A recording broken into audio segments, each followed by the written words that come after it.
మన భక్తిలో మనం పురోగతి చెందాలి అంటే మనకి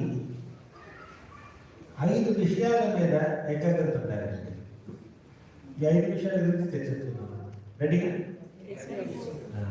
ఏమిటి 5 విషయాలు? ఒకటి గుర్తుపెట్టుకోవడం చాలా ఈజీ. మొట్టమొదటిది సాధన అండి. మన సాధన చక్కగా చేయాలి.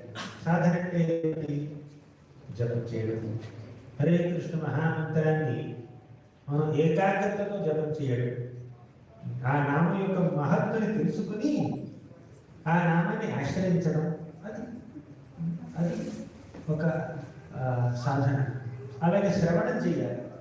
కేవలం జపం మాత్రమే కాదు, మనం భగవంతుడి నామ రూప గుణ లీలల్ని మనం వినాలి. చక్కగా విని ఆస్వాదించాలి, నలుగురికి చెప్పగలగాలి. అలా మన సాధనలో శ్రవణ కీర్తనాలు ఎంతో ప్రముఖమైనటువంటి విశిష్టమైనటువంటి పాత్రని పోషిస్తాయి. మీరు ఎంత సేవ చేసినా, ఎంత కష్టపడినా మన యొక్క శ్రవణ కీర్తన సరిగ్గా లేదనుకోండి, ఎలా ఉంటుందంటే ఒక పెద్ద బిల్డింగ్ కట్టేశారు, పునాది సరిగ్గా వేయలేదు, రేపు మాకు కూలిపోతున్నారు. అవునా? సో సాధన మన ఆధ్యాత్మిక జీవనానికి పునాది.